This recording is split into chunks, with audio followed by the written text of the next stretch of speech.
आप शेरुपल अलीस टीवी सुन रहे हैं और अब आप सुनेंगे जालिम इस्तांबुल सीजन 3 का एपिसोड 42 और जिनके राइटर शेर अफगन है।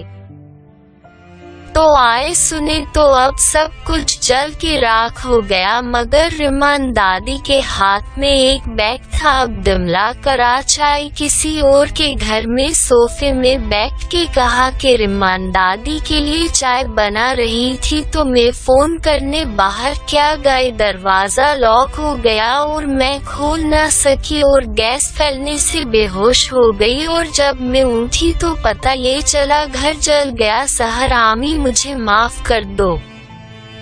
पहले तो मैं पकवान जलाया करती थी, इस बार मैंने वो छत जला दी जिसके साए तले हम खुश रहते थे।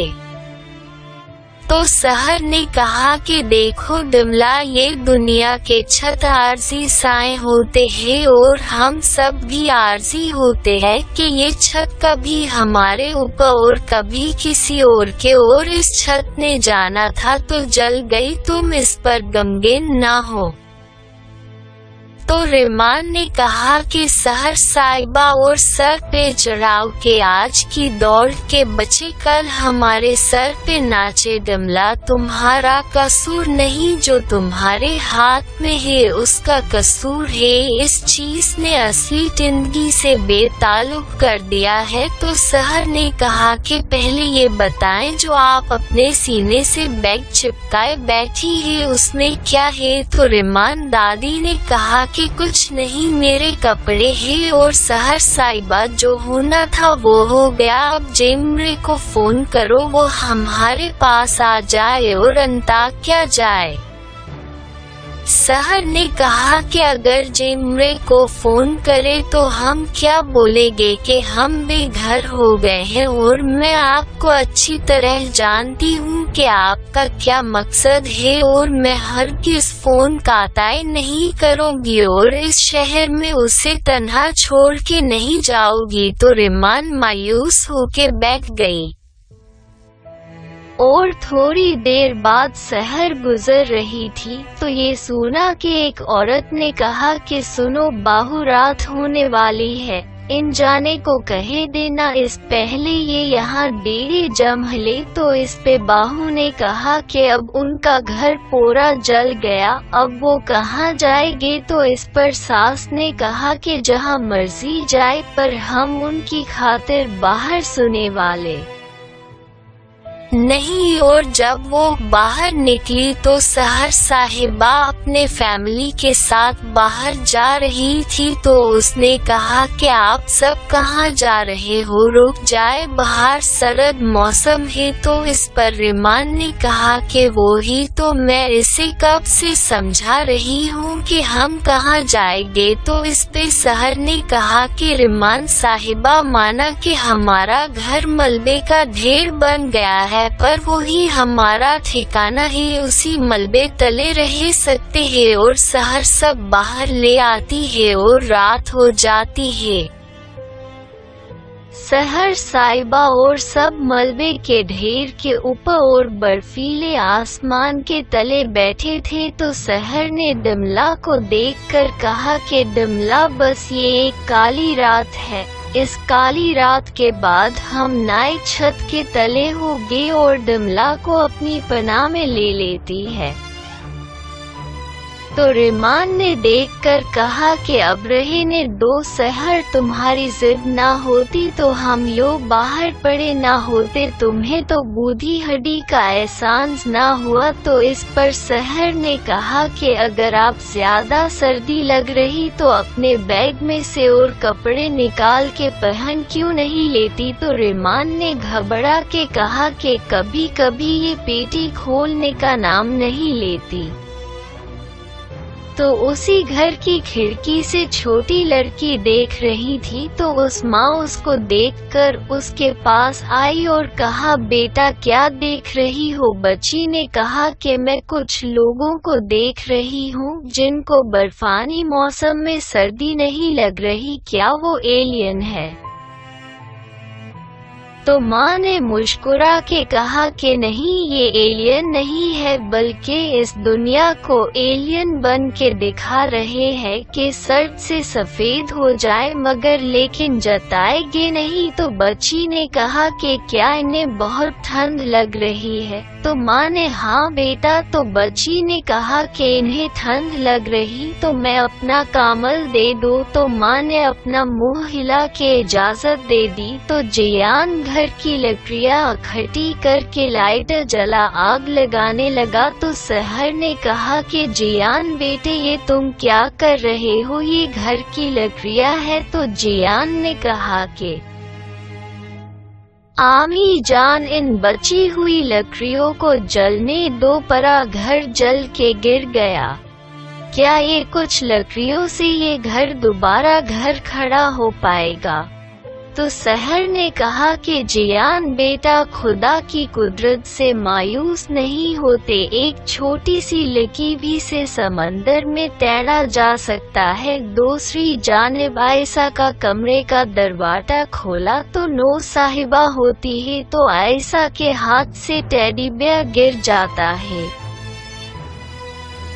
तो नो साहिबा आयशा के करीब आके कहा कि मुझे हाल ही में पता चला है कि तुम कई रोज से अपनी दवा नहीं ले रही। और नो ने आयशा के बाल खींच के कहा कि सिर्फ तुम्हारे वजह से और सिर्फ तुम्हारी ही वजह से यूनुस को वो प्यार नहीं मिल रहा जो तुम्हारे अंकल के पास है। तो नो ने और जोर खींचा और कहा कि क्या हुआ? क्या दर्द में इजाफा हुआ? उतना ही दर्द मुझे हुआ। मुझे ये देख के यूनुस आया तो पर जलाल, तुम्हारी वजह से आज भी तू के तू है। तो आयशा ने कहा कि क्या यूनुस यहाँ है? तो नो ने कहा कि अरे देखो जरा, यूनुस का नाम क्या लिया? तुम्हारे लबों पे लाली आ गई। हाँ पागल लड़की, यूनुस यहाँ है। तो आयशा ने कहा कि अब वो कहाँ है, मुझे मिलवाओ। तो नो ने कहा कि लगता है उस रात का खुमार तुम्हारे टहन में बरकरार है। ये पागल लड़की, ये सुन ले जरा कि वो तुझे मिलना नहीं चाहता। उसके पास बहुत खूबसूरत लड़कियां हैं। उन जैसी लड़कियां होते हुए वो तुम्हारे पास नहीं आएगा। तो आयशा ने कहा कि मुझे लगता है कि आपने यूनुस को नहीं बताया कि।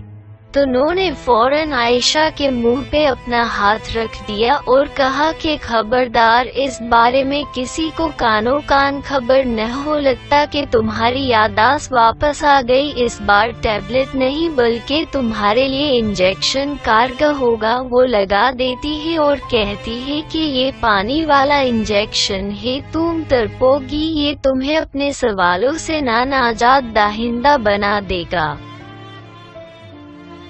तो नो के सामने आयशा तड़पने लग गई। तो नो साहिबा के गम ने नो के कदम डगमगा दिए। वो देख ना पाए। नो साहिबा वहां से चली गई। आयशा लंबी लंबी सांसें लेके बेहोश हो गई। दूसरी जानिब सहर के सामने बच्ची आ गई और कहा कि ये लो आंटी, ये कंबल मेरा है और छोटा है, मगर आपकी ठंड में कुछ तो कमी होगी। तो सहर ने कहा कि ये आप हमें दे दोगी। आप क्या लोगी? बच्ची ने कहा मैं अंदर होगी पर आप बाहर है। रिमान ने कहा कि हाय कितनी प्यारी बच्ची है, ये मुझे दे दो, मुझे बहुत ठंड लग रही है। वो बच्ची दे के कहती है अच्छा मैं चलती हूँ। तो वो चली जाती है। थोड़ी देर बाद रिमान ने कहा कि कितना छोटा कंबल है, अपना ना लाती, अपने माँ का ले आती। तो सहर ने कहा कि आप कितनी एहसान फरमा बददोश हो।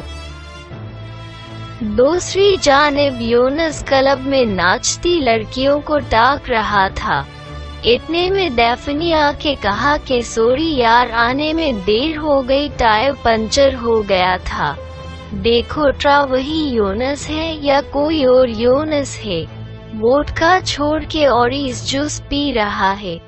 क्या इस दुनिया का आखिरी दिन तो नहीं? तो यूनुस ने कहा कि कभी कभी लड़कियों का जाम बनने के लिए ऑरेंज जूस पीना पड़ता है। तो डैफ्नी बोली कि योनस छोड़ ना बोलो, आज कुछ तो खास है, मेरा ख्याल है उस लड़की का असर है जो मैंने कल रात एक लड़की देखी थी। क्या वो तुम्हारे घर में पहली दफा आई है? तो योनस ने कहा कि ये हो भी सकता है, पर ये एकदम गलत है। वो लड़की कहीं और से आई है, वो इस्तांबुल की लड़की नहीं लग रही, इसलिए साइद जलाल साहब की फेवरेट मुलातमा है।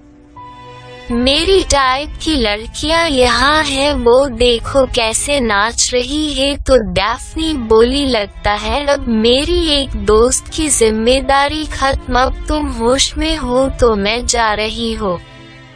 वो गर्ल ले लग के चली गई और योनस मौसीकी के रक्स में खो गया। दूसरी जानिब सहर की आंख खोल गई, पर सब सो रहे थे। तो जब सहर ने रिमान को देखा कि सोते सोते भी बैग न छोड़ा, तो सहर साहिबा खड़ी हो के चुपके से बैग लिया और खोने लग गई। पर रिमान को नींद से होश आ गया, देखकर बोल पड़ी कि सहर साहिबा ये क्या कर रही हो। और रिमान उठ खड़ी हुई और बैग लेते हुए खोल गया, पैसों से बैग भरा निकला। सहर ने कहा कि ये पैसे कहाँ से आए? रिमान ने कहा कि ये पैसे और के हैं। वैसे तुम्हारी शक करने की आदत नहीं गई, पूरा बैग खोल के रख दिया। फिर सहर ने कहा कि बस कर दे रिमान साहिबा, अपने आप को और झूठा ना बनाए, मैंने जो देखना था देख लिया, अब वापस बैग भर के अपनी पन्ना में दबा लो, कोई और न ले जाए, और दुआ करो कि इस दौलत लेने के पीछे खौफनाक हिकायत से पर्दा ना उठे। रिमान आप कहीं की नहीं रहोगी। रिमान चुपचाप सहर को देखती रह गई। थोड़ी देर बाद जली हुई लकड़ियों से एक लकड़ी क्या निकल के क्या गई। 4:17 पर जमीन के अंदर से एक जोरदार झटका आया, सारी इमारतें हिल गई, चंद लोग निकल पाए, अल्लाह अकबर आवाजें आने लग गई।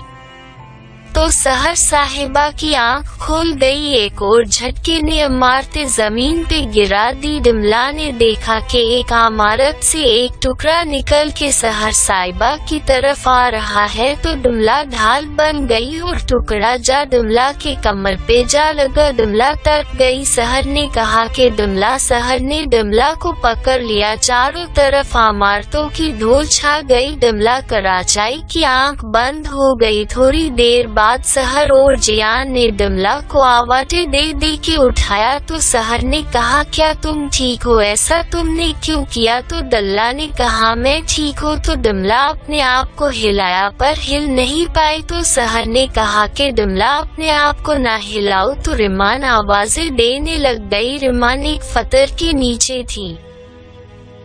The time is 2 तो जियान ने जाके अल्लाह अकबर कहे के फतर उठाया और हाथ दे के उठाने लगा। तो रिमान दादी ने अपना हाथ के बजाय अपना बैग थमा दिया। तो इस पर जियान ने कहा कि ये बाद में देना, पहले अपना हाथ दो। तो इस पर रिमान ने कहा कि मैं अपना हाथ देती हूँ, पहले ये पकड़ो। फिर जियान ने रिमान को उठाया और ले जाके बैठाया और बैग रिमान दादी के हवाले किया। तो जियान डिमला के पास आके कहा कि डिमला, क्या अब तुम ठीक हो? तो डिमला ने उठकर कहा कि अपनी जर्सी दो। फिर वो अपनी जर्सी देता है। तो डिमला कराचाई अपनी कमर में बंद लेती है और कहती, जाओ जियान, तुम फौजी हो, जाके दूसरों को बचाओ। अब मुझे क्या देख रहे हो? जाओ, इससे पहले कि मैं पुरानी डिमला कराचाई बन के तुम पर चिल्लाऊं। फिर जियान बचाने चला जाता है। फिर सहर को छोटी बच्ची का ख्याल आता है। तो उस घर के पास जाती है। तो उस बच्ची की माँ आधा जिस्म बाहर था, आधा अंदर पर बेहोश थी। तो सहर ने होश दिलाया और पूछा, तुम्हारी बेटी का कमरा किस जगह था? तो माँ इशारा करती ही ये कहा कि मेरी बेटी को बचा लो, तो जियान को आवाज देती है। तो जियान आके मलबा उठाता है। इधर सहर उसकी माँ को बचाती है। कुछ देर बाद बच्ची नजर आती है और मलबा उठाया तो पता चला कि बच्ची टकमी थी और वह मुश्किल सांस ले रही थी। तो जियान नाम आंखें करके छोटी बच्ची को उठा के माँ के सामने लेटा दिया। तो माँ बेटी को देख के रोने लग गई।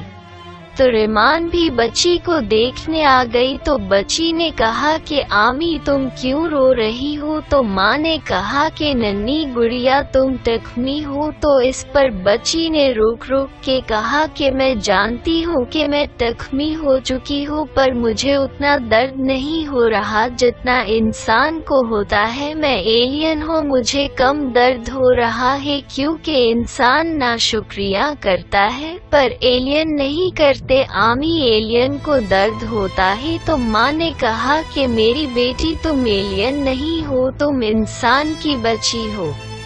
दूसरी तरफ डमला खास रही थी। तो डमला के सामने एक छोटा सा बच्चा रोते हुए आ जाता है। तो डमला देखती है कि एक खम्भा बच्चे के ऊपर टूटकर लटक जाता है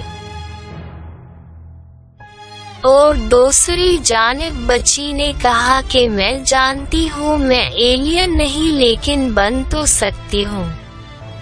तो बच्ची ने रेमान देखकर कहा कि क्या मेरे छोटे कंबल से आपकी ठंड कुछ कमी हुई? तो रेमान ने कहा कि हाँ छोटी एलियन। आप छोटी एलियन ने अपनी आंखें बंद कर ली। जियान ने कहा कि मैं जा रहा हूँ, मैं नेउरों को बचाना है, पर आगे जाके रोने लग गया। सहर ने बच्ची की आंख बंद की और माँ लिपट के रोने लग गई। रेमान ने कंबल उतार के बच्ची को लपेट दिया। दूसरी जानिब खम्भे की 2 तारें ही रह गईं। डमला बच्चे को आवाज लगाई पर बच्चा रोए जा रहा था।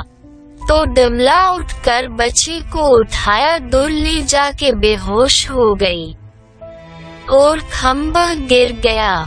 बच्चा रो रहा था। आगे जाके रेमान दादी भी रोने लग जाती है। इसकी वजह से हाथ से बैग गिर जाता है और बैग खोल के हवा में पैसे उड़ने लग जाते हैं और सब अपने प्यारों को आवाजें दे रहे थे। तो रेमान के पास सहर साहिबा आ जाती है और कहती है कि देखो रेमान दादी, ये इंसान इन पैसों से ऊंची ऊंची इमारतें बनाकर इस जमीन से दूर हो जाता है। ये इंसान भूल जाता है कि उसकी इमारत जमीन पे खड़ी है। इंसान जितना ऊंचा हो जाए चांदी की प्लेट में जमीन की उगी हुई रोटी ही खाएगा। इस दौलत ने तख्ताओं व भर के ऊंचा तो कर दिया पर जमीन ने सारा तख्ताओं व मिट्टी का ढेर बना दिया। ऐसे पैसे जान लेते हैं, अपनी जान नहीं देता।